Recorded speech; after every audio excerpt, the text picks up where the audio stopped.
Қайырлы кеш, құрметті серіктестер. Альфа Групп Nutrition деген компанияға қош келдіңіздер бүгін. Альфа Групп Nutrition'ның өнімі ішіп атқан, қолданып атқан серіктестер бар шығар. Өзінің кереметтілігін көрсетіп атыр.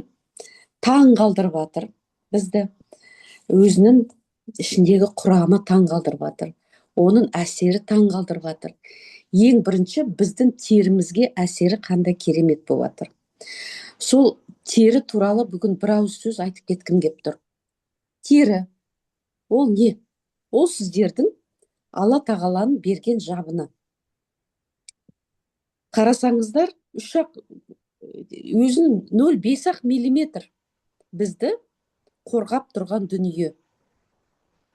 4 килограммдай жіп-жіңішке, былай қарасаң, қандай қызмет атқарады біздің теріміз. Осы тері бізді қорғап тұр. Неден? Ыстықтан да, суықтан да. Біздің үстімізде костюм киілген небір датчиктар бар. Біз бәрін сеземіз, тері арқылы көп затты сеземіз. Самал желді қалай сеземіз? Тері арқылы сеземіз. Жылуды қалай сеземіз? Тері арқылы сеземіз. Тері сонда біздің көзі жоқ болса да, өте жан-жағымыздағы сезімнің бәрін тері арқылы сезіп отырмыз. Ыстық пен суықта ажыратамыз. Тағы да небір нәрселерден қорғайды бізді. Ультрафиолеттен қорғайды. Небір инфекциялардан қорғайды, микробтардан өзі қорғап шығады. Сосын кейін терморегуляция. Біз жаңағы ыстықтап кетсек, бізден тер шығады, салқындатады бізді. Суықтап кетсек, қайттан жиырылып қалады. Қылтамырларын бәрі жиырылып қалады. Тіпті түршігіп кетеміз. Тітіркеніп кетеміз. Соның бәрін тері. Тері арқылы көп зат сыртқа шығады. Тері тура біздің басқа ағзамыздағы органдар сияқты сыртқа керек емес заттарды теуіп шығарып береді. Терімен шығады көбінесе. Тері өзгереді. Тері аузымыздың ішіндегі терінің құрамы мүлдем басқа.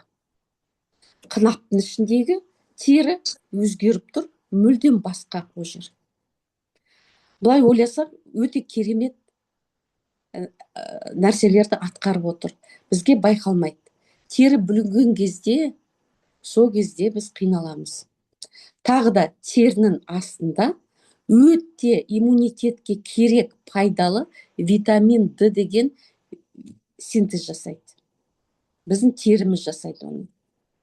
Күн сәулесі түскен кезде, күн сәулесінің астында терінің ішінде витамин D деген синтез қылады. Витамин D-ні қазір көп деген зерттеуден өткізіп жатыр. Витамин D бізге тек қана сүйекті нығайту ғана емес, ол иммунитетке өте үлесі зор екен. Соны дәлелдеп, соңғы жаңағы ақпараттар шығып жатыр. Витамин D-ні жан-жақтан зерттеп жатыр. Ал енді біз теріні қалай нығайтсақ болады? Сол үшін біз терінің неден, қандай жасушалардан құралғанын көруіміз керек. 3 қабат бар терінің. 3 қабаты бар. Көп деген қылтамырлар көп. Мына ең астындағы су мен май, водно-липидный де, мына терінің, тері асты шел майы дейді. Көрдіңіздер, о жерде май. Мына жерден шаш өсетін дүниесі бар. Дерма дейді. Сосын кейін шашты көтеретін бұлшық майда бұлшық еттер бар. Эпидерма бар. Май бездері бар. Май шығаратын секрет бар. Нерв ұштары бар, көп деген. Кератин, міне көріп тұрсыздар. Тері бездері бар. Көп деген жаңағы қылтамырлар өте көп бұл жерде. Нерв пен қылтамыр өте көп. Терінің астында бізде эпидермада иммунитеттің жасушалары терінің астында көптеген армия болып жүреді, тексереді. Күндіз түні аралап шығады. Сонда осындай жаңағы осыдан құрылады біздің теріміз. Енді терінің ең бірінші қабаты эпидермиста, мысалы, ең бірінші қабаты ол өліп қалған жасушалар. Өліп қалған мертвые клетки дейді. Ол жерде жан жоқ. Астында терінің екінші қабатында астында бізде меланин шығаратын қазақша не дейді оны, зерновой слой дейді. Зерновой слой деген бар. Ол жер қайта бөлінеді. Мысалы, өліп қалған клеткаларды астынан итеріп тұрады. Яғни ол жерде жасушалар тез арада бөлініп тұрады. Теріні қайта жаңартып тұрады. Сол жерде тұр. Оның астында тағы да меланоциты деген бар. Меланин шығаратын жасуша бөлек. Не қазір келесі слайдта көрсетеді. Оның түрі мүлдем басқа. Көрсеңіздер, міне. Мына жасуша сіздерге меланин шығарып береді. Біздің терінің светі міне осы жасушаға байланысты. Жоғар жаққа қарай итеріп тұрады. Көрдіңіздер ме? Көптеген жаңағы бұның қолы сияқты көп. Осының ішін бәрі толған жаңағы меланин. Витилиго ауруы, мына осылар кесіліп қалады. Өспей қалады. Қысқа болып қалады. Меланин шықпайды. Жеткізбейді терінің несіне. Осылар күйіп кетеді. Көрдіңіздер ме? Ерекше жасуша. Осы бізге меланин беретін. Дерманың астында сосочковый слой деген бар. Ол жерде өте көп жаңағы сосуд, қылтамырлар өте көп. Рецепторлар өте көп. Яғни сезімталдық сол жерде. Ауырғанды сезетін рецепторлар көп сол жерде. Одан басқа тер шығаратын, канал сияқты бізде тер шығаратын жер өте көп. Мына жерде эпидермисті, жаңағы мен айтып атқан бірінші слой, ол өлі слой. Роговой слой дейді, өлі. Оның астында блестящий слой деген бар. Жып-жылтыр. Оларда көріп тұрсыздар, ешқандай ішінде жан жоқ. Блестящий слой дейді. Одан кейін зернистый слой, одан кейін шиповатый слой, одан кейін бар базальный слой, одан кейін бар дерма. Мына эпидермистің өзінің 5 қабаты бар. Сонда мен сіздерге бір құпияны айтайын. Терінің ең сыртқы қабаты өліп қалған жасушалар. Сіздер ол жерге не бір крем тонналап жақсаңыздар да, өліп қалған дүниені тірілтуге болмайды. Олар өліп қалған клеткалар. Әшейін қорғаныс ретінде бізді өстіп қорғап тұр. Моншаға барған кезде, скраб пилинг жасаған кезде, осы қабатта біз алып шығамыз. Сондықтан терінің сұлулығын, терінің әдемілігін іштен ғана көтеруге болады. Біздің қолданып жүрген небір кремдер өліп қалған клеткалар тірілтеміз деп сонымен алысып атады. Бұл да жаңағы фармация мен косметологтардың бизнестары. Теріні іштен жаңартуға болады. Одан кейін небір мықты косметика бар, олар бірең сараң ғана. Мына өліп қалған слойдан өтіп кетеді, түбіне қарай өтетін, мына тірі, мынаның бәрінен өтіп, мына тірі клеткаларды жаңартатын ғана болмаса. Сондықтан қаншама крем жақсаңыздар да, теріні іштен күту керек. Тері сіздер не ішіп жеп атқаныңызды соны көрсетіп тұрады. Іштегі қандай, ағзаның жағдайы қандай, соны белгілеп тұрады. егер біздің іштегі ағзамызда яғни асқазанда болсын, яғни әсіресе жіңішке шекте болып жатқан дүние дұрыс емес, жаңағы сіңіп жатқан витаминдер сіңбей жатқан дүниені тері жаңағы тері арқылы көруге болады. Тағы да терінің осындай меланин, жаңағы мен айтқан терінің светін беретін, ол өзінен өзі активация жасалмайды. Өзінен өзі жаңағы бізге меланоциттарды бермейді. Неге?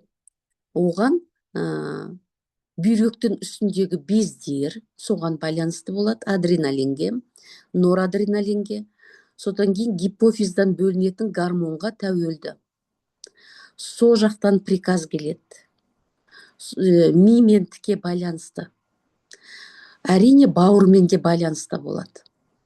Өйткені синтез жасау керек. Синтездің бәрі бауырдан кетеді. Сондықтан бауырдың тазалығы, мидың бізде гипофиз деген бездің дұрыс жұмыс істеуі, гормондарды дұрыс бөлуі, одан кейін стресске қарсы тұратын бізде кортизол неғұрлым аз бөлінсе, соған терінің сыртқы әдемілігі байланысты. Бір келкі боп, жаңағы теріміз әппақ боп тұратыны содан. Күннің астында, күннің сәулесімен, ультрафиолетпен қараяды. Неғұрлым біздің ағзамызға толық витаминдер келсе, соғұрлым біздің теріміз әдемі боп тұрады. Одан да басқа, мына эпидермис деген жаңағы қабатында бізде коллаген мен эластин, екі белок, ақуыз сол жерде тұрады. Ер адамдардың коллаген мен эластины кішкене құрылғаны басқаша. Олардың коллагені өте мықты болады. Сондықтан ер адамның терісі қалыңдау болады, тез арада әжім қаптамайды. Майда әжім көп қаптамайды ол кісілерге. Олардың әжімдері анандай бірден көзге көрінетін боп, терең боп шыға келеді. Әйел адамдікі кішкене басқаша. Коллаген мен эластины басқашалау. Нәзіктеу, өте нәзіктеу. Коллаген деген не? Коллаген деген ол кәдімгі белок синтез жасайтын. Синтез қылып, жаңағы бізде бауыр синтез қылып береді. Коллаген терінің астында тұрады. Теріні бір келкі қылып ұстап тұрады. Эластин деген резинке сияқты. Белбауға резинке бар ғой, сол сияқты. Көп деген жіптен арқан жіп деп елестетсеңіздер болады коллагенді. Бір ғана жіп емес, мен қазір көрсетейін сіздерге экранда. Бір ғана жіп емес, міне, мынандай арқан сияқты, не бір жіптерден жасалған, содан кейін өстіп, арқан қып, иіріп, сонда біздің теріміз мықты болып тұратыны осыдан. Коллаген мен эластинге байланысты. Ал коллаген мен эластин көп жерде қай жерге тәуелді? Стресске. Көп кортизол бөлінген кезде біздің бүйректің үстіндегі бездер, сол жерде стресс гормон кортизол бөлінген кезде коллаген жаңағы дұрыс байланбайды жіптері. Соң кейін беттің терісі салбырап кетеді. Уайымшыл адамның терісі салбырағыш болады, салбырап кетеді, көрініп тұрады. Ал енді жаңа туылған баланың терісін елестетіңіздер, иісі қандай, тері қандай, эластин, коллаген іштенге бүлінбеген, сондай тығыз, әп-әдемі болып тұрады. Жұпар иіс мүңкіп тұрады. Бара-бара аз қимылдасақ, көп терлемесек, қазір енді терлеп жұмыс дейтінде жұмыс жоқ қой қалада. Аз қимыл, суды аз ішеді, судың сапасы да нашар. Көп жүрмейміз далада, таза ауада көп жүрмейміз. Сондықтан токсиндер терінің астында көп жиналады. көп жиналады. Содан кейін иммунитет клеткалар оны тазалап үлгермейді. Аутофагия қосылмайды. Содан кейін біздің іш жағымыздағы болып атқан дүние, мына жерде қан тамырлар, қылтамырлар болса да, қан мен теріден шығаруға тырысады. Токсиндер көп жаңағы жиналып қалған кезде тері арқылы шығуға тырысады. Егер де сыртқа тепсе, ол ішімізде де, шекте ма, бауырдың жанында ма, іш құрылысымызда ма, асқазанда ма, сол жерде де, іште де жара бар деген әңгіме. Ол көзге көрініп тұрған жоқ. Тері арқылы біз көреміз. Псориаз деген мысалы әбден іштегі жаңағы жәндіктер, бізге жағымсыз жәндіктер, олардың метаболизмі, олардың бөлінген заттары өте улы болады. Олар уже жан-жағын бәрін толтырып, қан арқылы қалай шығарарын білмей, тері арқылы шығаруға тырысады. Сонда біз өстіп қараймыздағы экзема, псориаз. Іштегі болып атқан дүниенің бәрі терімен бізге өзімізге көрсетеді. Іш жақта дұрыс емес дейді. Тері арқылы тері бізбен сөйлеседі. Қай жерде қандай проблема. Егер де жас өспірімдердің бетінде жаңа безеу, қабынып тұрған безеулер болып тұрса, ол бізге қандай белгі? Ол жас өспірімнің қалқанша безі дұрыс жұмыс істеп тұрған жоқ. Бірінші белгі. Екіншіден, ол қыздың, егер қыз бала болса, етек кірі келген кезде ол әбден қиналады. Гормоны дұрыс бөлінбейді. Іштегі жаңағы сол бездердің дұрыс жұмыс жасамауы теріге әсер етеді. Тағы да о жерде грибок бар деп белгі олда. Іште қаны таза емес. Яғни қанында грибок бар. Жағымсыз нәрселер өте көп. Қылдығын өзгертіп жібереді грибок. Сөйтеді, сол жерге жаңағы бізде беттің терісінде, жаңа көріп тұрсыздар, өте майы көп. Майымыз көп. Мына майды, су мен май, осы қабатты әлі ешкімнің қолынан келмеді осыны қайталауға. Әттең осыны қайталаса, керемет ақша табатын еді. Бірақ осы қасиетін ешкім осы уақытқа дейін қайталай алмады. Мына біздің теріміздің астындағы ең мына жердегі май мен су араласып тұр ана жерде. Оны тағы да қайталап айтам, қазір түсінесіздер. Мына біздің өнімді айтқан кезде осы жеріне тағы да сіздерге назарларыңызды аударам. Майда да, суда да еритін антиоксиданттар болса, сол теріге керемет әсер етер еді. Соны ешкім осы уақытқа дейін сырын таппады. Бұл жаңағы терінің, өздеріңіз көріп тұрсыздар, көптеген жаңағы нәтижелерден, басқа шетелден де келіп жатыр. Терінің қалай тез арада қалпына келіп жатқаны. Мен оны өз басымнан да өткіздім. Аяғымдағы жара 10 күнде жазылған кезде қатты ойландым. Қалайша бұл деп, құпия қай жерде жатыр деп. Сонда бірте қазір енді осы тақырыпты айтқан кезде бір ғана сабақ аз болатын шығар, тағы да жалғастыратын сияқтымыз бұл сабақты. Терінің былай қарасаң оп-оңай сияқты, бірақ сыры өте көп мына жерде. Өйткені тері ауруы өте көп. Енді мына жерде біз айдисераның құрамына үңілсек, айдисераның құрамында не бар? Ең бастысы керамиды пшеница деген бар. Осы керамиды пшеница деген майға ерген заттардың алған. Бұл өте керемет нәрсе. Майға ерген витаминдер бұның ішінде бар. Керамиды деген таза бидайдың ортасынан тура алып отыр, өзегінен алып отыр. Бұл майлар тікелей барады дағы жаңағы айтып отырмын ғой, ана май мен су деген қабық тура сол жерге барады. Одан басқа бірден көмектесетіні тері соған қатты соны іздейді. Сол жетпейді, ағзамыздан ала алмаған зат. Біз мына айжесераны ішкен кезде тура табады.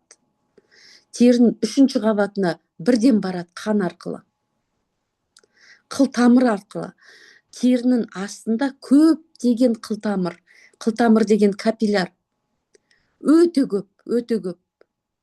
Қан көп шығады ғой. Теріні кесіп жерсең қан шығады ғой. Сол жерде қан көп. Сол қанмен бірден сол жерге барады. Сөйтеттігі именно сол слой бізге астынан шығады. Содан кейін антиоксиданты да өте көп, минералдары да өте көп. Керамиды пшеница тікелей жаңағы бізге коллаген синтезіне керек заттар. Оның ішіндегі белоктар коллаген синтезіне, коллагеннің құрамына керек заттары өте көп.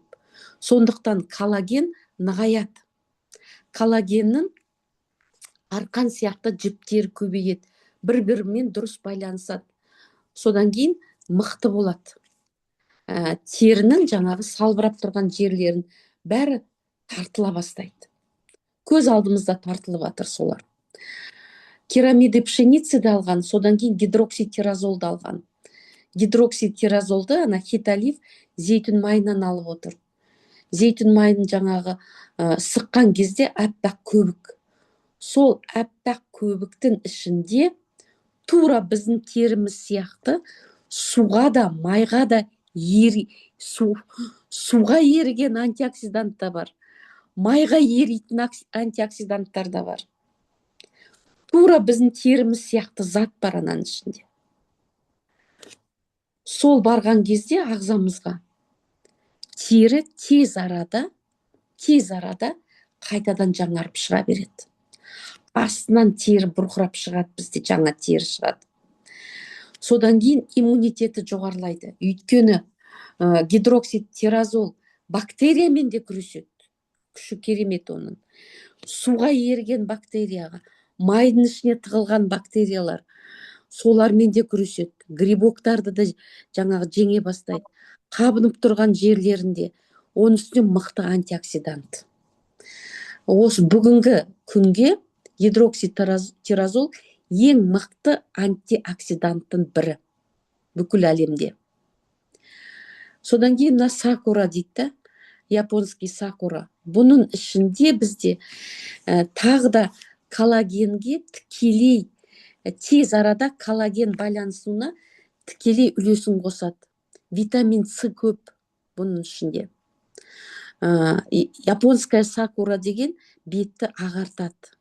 Өйткені тағы да японский сакурада ана гидрокситиразол екеуі қосылған кезде өте керемет жаңағы дүниелер пайда болады. Қабынып тұрған жердің бәрін жаңағы басады. Содан кейін қай жерде мына айттым ғой, меланин дұрыс емес шығып атқан жерді соның бәрін бір елкі ғып шығарып беруге тырысады. Сонда біздің теріміз бір елкі светі бір елкі болып шығады. Ол өте жақсы, жарқырап шыға келеді. Сосын кейін теріні токсиндерден жаңағы тазартады. Қалай тазартады?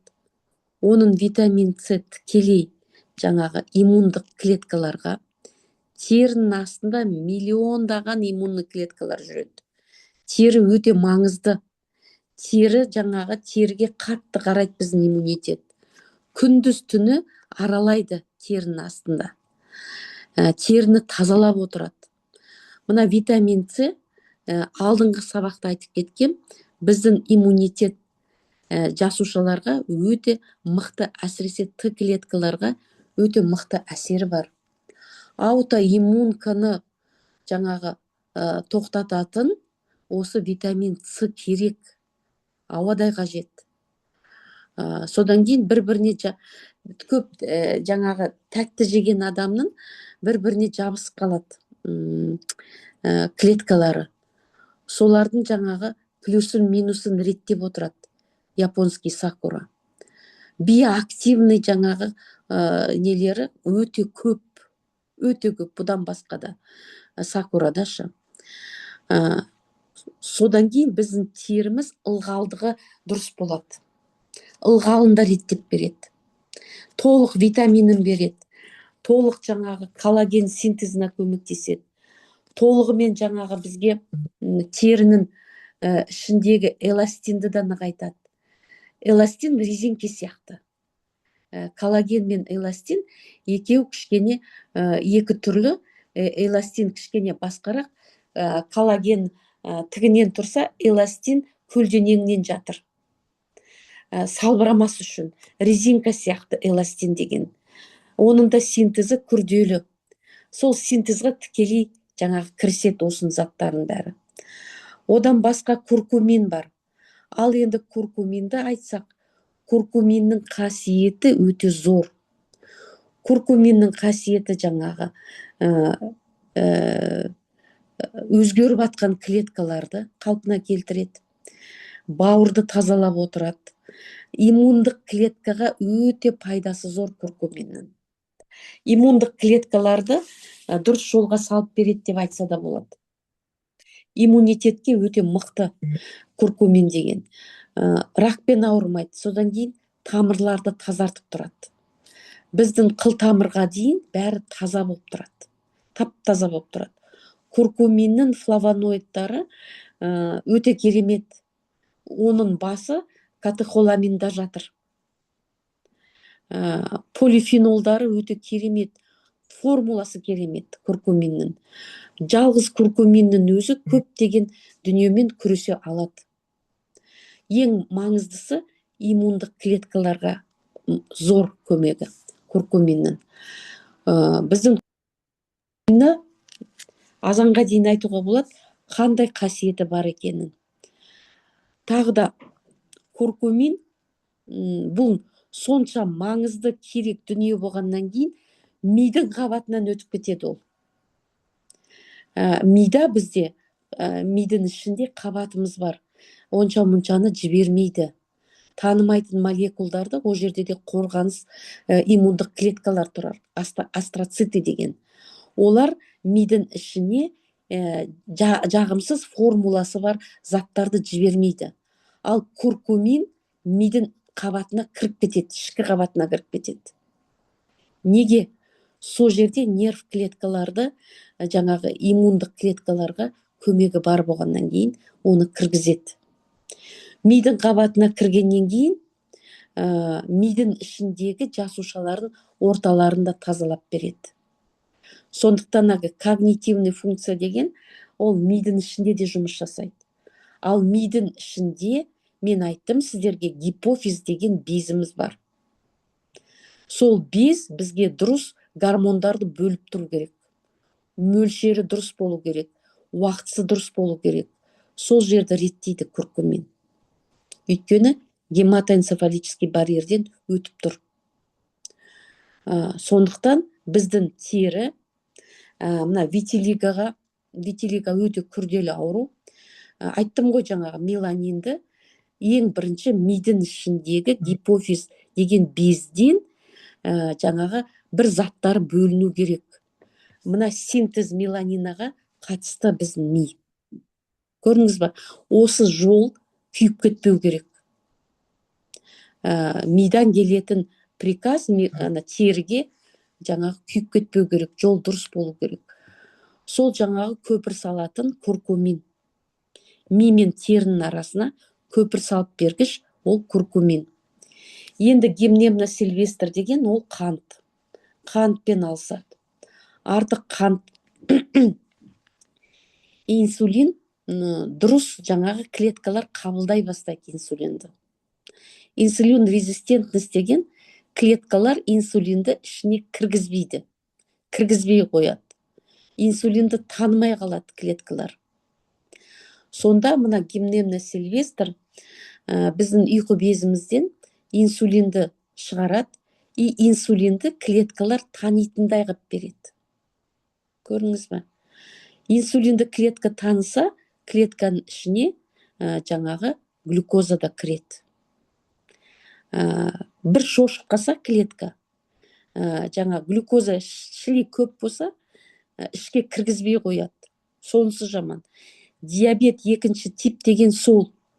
Инсулин да бар, глюкоза да бар, бәрі бар қанда. Бірақ клетка кіргізбей қояды ішіне. Танитын жерлерін күйдіріп жібереді. Жауып тастайды да аша алмай қалады воротаны. Сол гимнемна сильвестрдің өте жаңағы. Ол теріге қандай байланысты? Қанымыз қою болса, қанымыз жаңа тәттісі көп болса, ол жерге грибок үймелейді. Грибок үймелеген жерде небір жаңағы ауру пайда болады. Тері қыши бастайды. Ол жерге грибок қаптайды, грибоктың үстіне вирус та келеді. Басқа жәндіктерде бізге жағымсыз нәрселер қаптайды. Содан кейін грибковое поражение кожи дейді. Уже шыдамай ішке, ішектің ортасында бола тұрып, жаңағы сыртқа да тебеді. Ал грибокты жою керекпіз. Грибокты шығарып тастайтын бізде куркуминіміз бар. Грибокпен күресетін жан-жақтан осы жаңа құрамның бәрі грибокпен күреседі. Бактериямен де күреседі. Осындай қасиеті бар бұл шөптің. Тәтті жегіміз келмей қалады. Холестерин. Бізге холестериннің дұрыс болғаны дұрыс. Терінің астында холестериннен күн сәулесі түссе болды, витамин D деген шығады. Витамин D жоқ болса, иммунитет төмендейді. Көбінесе жаңағы терінің ауруы витамин D жетіспегеннен де болады. Оны қазір дәлелдеп жатыр. Әсіресе аутоиммунный жаңағы аурулар витамин D азайған дейді. Витамин D жоқ. Тағда оның витамин D-ның активный формасына ауысу қабілеті азайған. Сондықтан бізге холестерин, триглицеридтер, яғни тамырлардың бәрі тазарады. Қанттың жаңағы өзінің нормасына келеді. Сөйтіп бізде қантқа да онша тәбет болмайды. Сондай жаңағы тәттіні көп жемейтін болсақ, біздің терімізде тазалана бастайды. Қанымыз тазалана бастайды. Жан-жақтан шаш өсе бастайды. Шаштың арасында грибок, білесіздер. Грибок перхот, әппақ болып көбісінде. Уже теріге теуіп жатыр. Ол жаңағы шаштың арасында болған зат іште де бар. Сол ішті де сыртты да жаңағы тазалап береді бізге. Гимнемна сильвестр деген сол шөп. Өте керемет шөп. Индия, Африкадан алып келеді.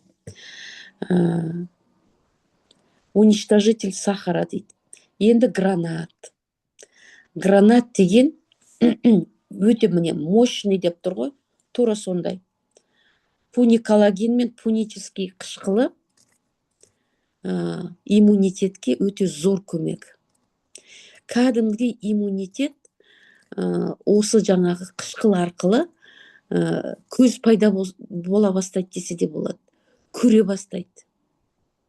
Ажырата бастайды. Өзгеріп кеткен клеткаларды турасын табады. Адаспай келеді дағы жаңағы өзгеріп кеткен клетканы, ол рак клетка. Оларды өсірмей тұрып жойып тастайды. Прям мына жерде жазылып тұр.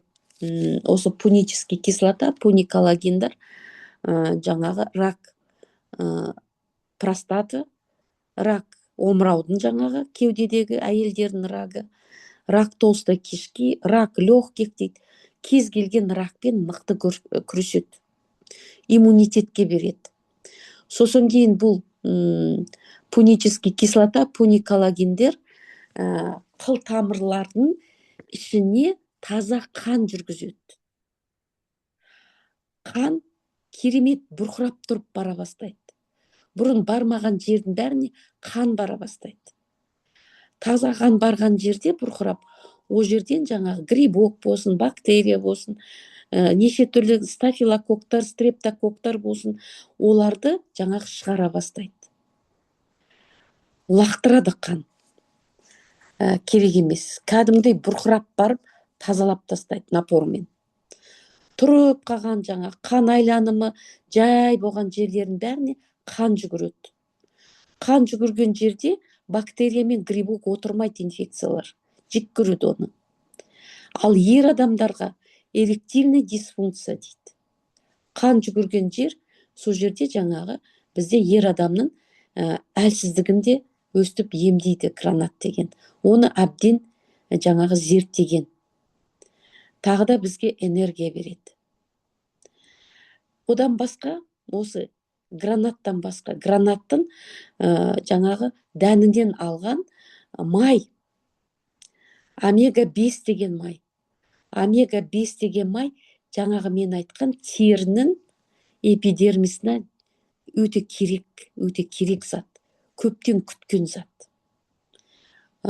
Сол жерге дұрыс майлар барса, сол майлар ары қарай энергия береді. Екінші қабатында тұр, өлі клетканы тез ауыстыратын жерлер бар. Екінші қабатта тұр. Астынан сонда жоғарыға шығараттағы тез ауысады жасушалар. Жидектер мына жерде, жемістер, ежевика, голубика, бузина, малина. Бұлар не істейді? Бұлардың ішінде біздің ағзамызға керек бағаналы жасушаны өсіретін осы жидектер. Осылар бағаналы жасушаға, стволовой клеткаға тікелей өсуіне, дамуына беретін заттары тола. Флавоноидтар, жаңағы фитоциандар, бұл жаңағы дәлелденген терінің қартаюына жаңағы жол бермейді. Тағы да общекогнитивный деген, бұл да мидың қабатына барады, оны қабылдайды. Сильный антиоксидант деген, жаңағы антиоксиданттар бізде неғұрлым көп болса, соғұрлым біз қартаймаймыз. Қартаю процесі бәсеңдейді. Липопротеиды низкой плотности жаңағы қышқылданбайды. Біздің холестериніміз қышқылданбайды. Холестерин қышқылданған кезде сол жерде проблема бізде. Проблема сол жерде басталады. Бізге холестерин өзінің формуласын сақтап қойып, бізге витамин D-ны жаңағы синтезін жасап беру керек. Витамин D холестериннен пайда болады. Оны жасушалар бөледі. Өздеріне де керек. Бізге күнге шықсақ болды. Кішкене бір сағат болса да күнде күн сәулесіне шығып тұрса, осы жаңағы витамин D шығып тұрады. Қышқылданбаса, бізде жаңағы тамырлардың ішінде холестериновый бляшка деген пайда болмайды. Ешқандай тромб пайда болмайды. Тамырлар таза болып тұрады. Мына май қышқылданса, ол жарамсыз май. Ол формуласын өзгерді, ештеңкеге жарамайды ондай май. Ол өзі радикал болып келеді бізге. Бәрін талқандайды. Енді жаңағы күнде тұрып қалған май, оны жеуге болмайды, лақтыру керек деп айтып атамыз ғой. Оның дәмі де өзгеріп кетеді. Окисленный дейді. Сондықтан мына жидектер сол майларымызды қышқылдандырмай сөйтіп тұрады. Окисленный май болмайды. Тағы да белый персик деген бар. Белый персиктің ішінде енді минерал мен витаминдер өте көп. Содан кейін натуральный витамин С бар. Ал коллаген мен эластин, натуральный витамин С аз болса, оның синтезі тоқтайды. витамин С, мыс, медь и цинк, осылар үшеуі коллаген синтезіне керек заттар. Осы үшеусіз коллаген синтезироваться етілмейді. Мынаның ішінде витамин С бар, медь бар, цинк бар. Бірден аллергияны бекер айтып тұрған жоқ. Витамин С иммундық клеткалардың бәріне медь пен цинк, коллаген ғана емес, еще иммунитетке де керек. Иммундық клеткалар есін жияды. Есін жияттағы жаумен өзіңнің клеткалыңды ажырата біле бастайды. Кері қайтады. Ашуын жаңағы тияды кішкене, жан-жағын қарай бастайды. Содан кейін іш құрылысты жөндейді. Біздің жіңішке ішегімізге бірден тездетіп жаңа клеткаларды өсіріп береді. Ракпен күреседі дейді. Рактың клеткаларын жояды. Бұның барлығы 8 жақтан қосылған кезде бұлардың барлығы бізге таза қан беруге тырысады. Таза қан жаңағы қай жерде тұр? Жаңағы жілік майдың ішінде тұр. Сүйектің ішінде тұр. Сүйектердің ұштарында тұр. Сол жерден таза қан шығарып береді бізге. Қанымыз таза болады. Содан кейін жан-жақта бізде тері тез, жаңа көресіздер ғой, теріні күйдіріп аласыз, болмаса кесіп аласыз. Соны жаңағы тез арада жазып береді. Жазып беретін, ол қалай жазылады? Біздің теріміздің екінші қабатында дайын клеткалар тұр, ауысатын. Сол стволовой клеткаларды бәрін жан-жақтан, 8 жақтан жәрдем береді. Олар тез арада ауысады. Тез арада қай жерде проблема бар, сол жерде өзі емдеп шығара береді.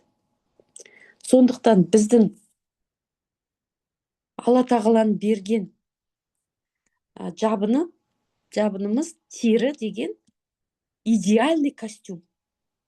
Идеальный костюм. Сіздің келбетіңізге тігілген, индивидуальный, сізді тұлға қылып қоятын.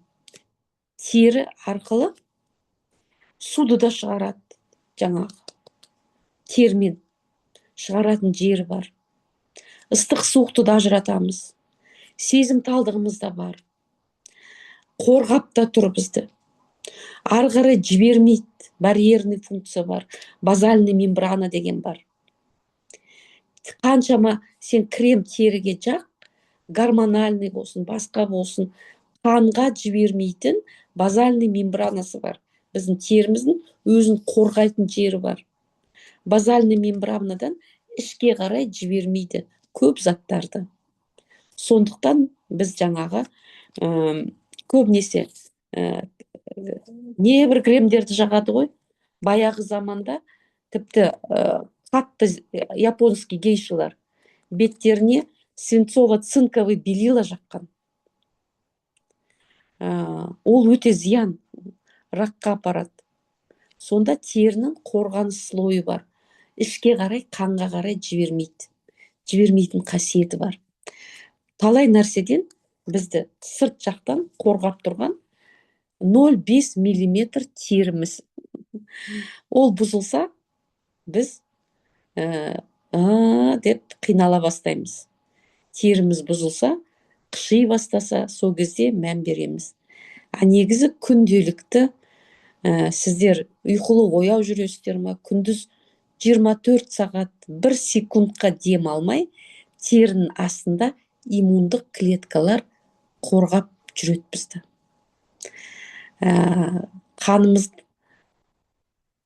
Қан тамырлармен, қыл тамырмен таза қан апаруға тырысады. Қанның ішіндегі витаминдерін бәрін апаруға тырысады. Сөйтіп жаңағы теріміз бізді қорғайды. Әрине, тері қатты құрғақ болса, оның арасынан микроб, бактерия, грибок кіріп кетеді. Кішкентай бір жаңағы. Сондықтан терінің ылғалы дұрыс болу керек. Осы 8 зат жан-жақтан ең бірінші бізге 4 килограммдай терімізді жаңағы қорғап, ылғалдығын дұрыстап, жаңағы жалтырап тұратындай қылып, коллагенін бәрін ретіне келтіреді. Бағаналы жасушалардың бәрін қозғайды, оларға тез арада ауыстырып беретін мүмкіндік береді. Біздің аптекамыз өзіміздің ішімізде бар. Қай жеріміз бүлінсе де, сол жерге іштен бәрін жасап беруге мүмкіншілік беріп отқан осы өнім AG-Sera деген қолдарыңызда тұрған. Сіздерге таңертең ұйқыдан тұра салып, аш қарынға дәмі өте керемет порошокты тілдің астына салсаңыздар болды. Сосын күні бойы су ішуді ұмытпасаңыздар, әрине қимылдасаңыздар, бірақ қазір біздің әріптестеріміз осы порошокты қабылдағандар көп қимылдайтын болды. Бұрынғыдай жатпайды, өйткені энергия пайда болды. Өйткені артық салмақ кетіп жатыр.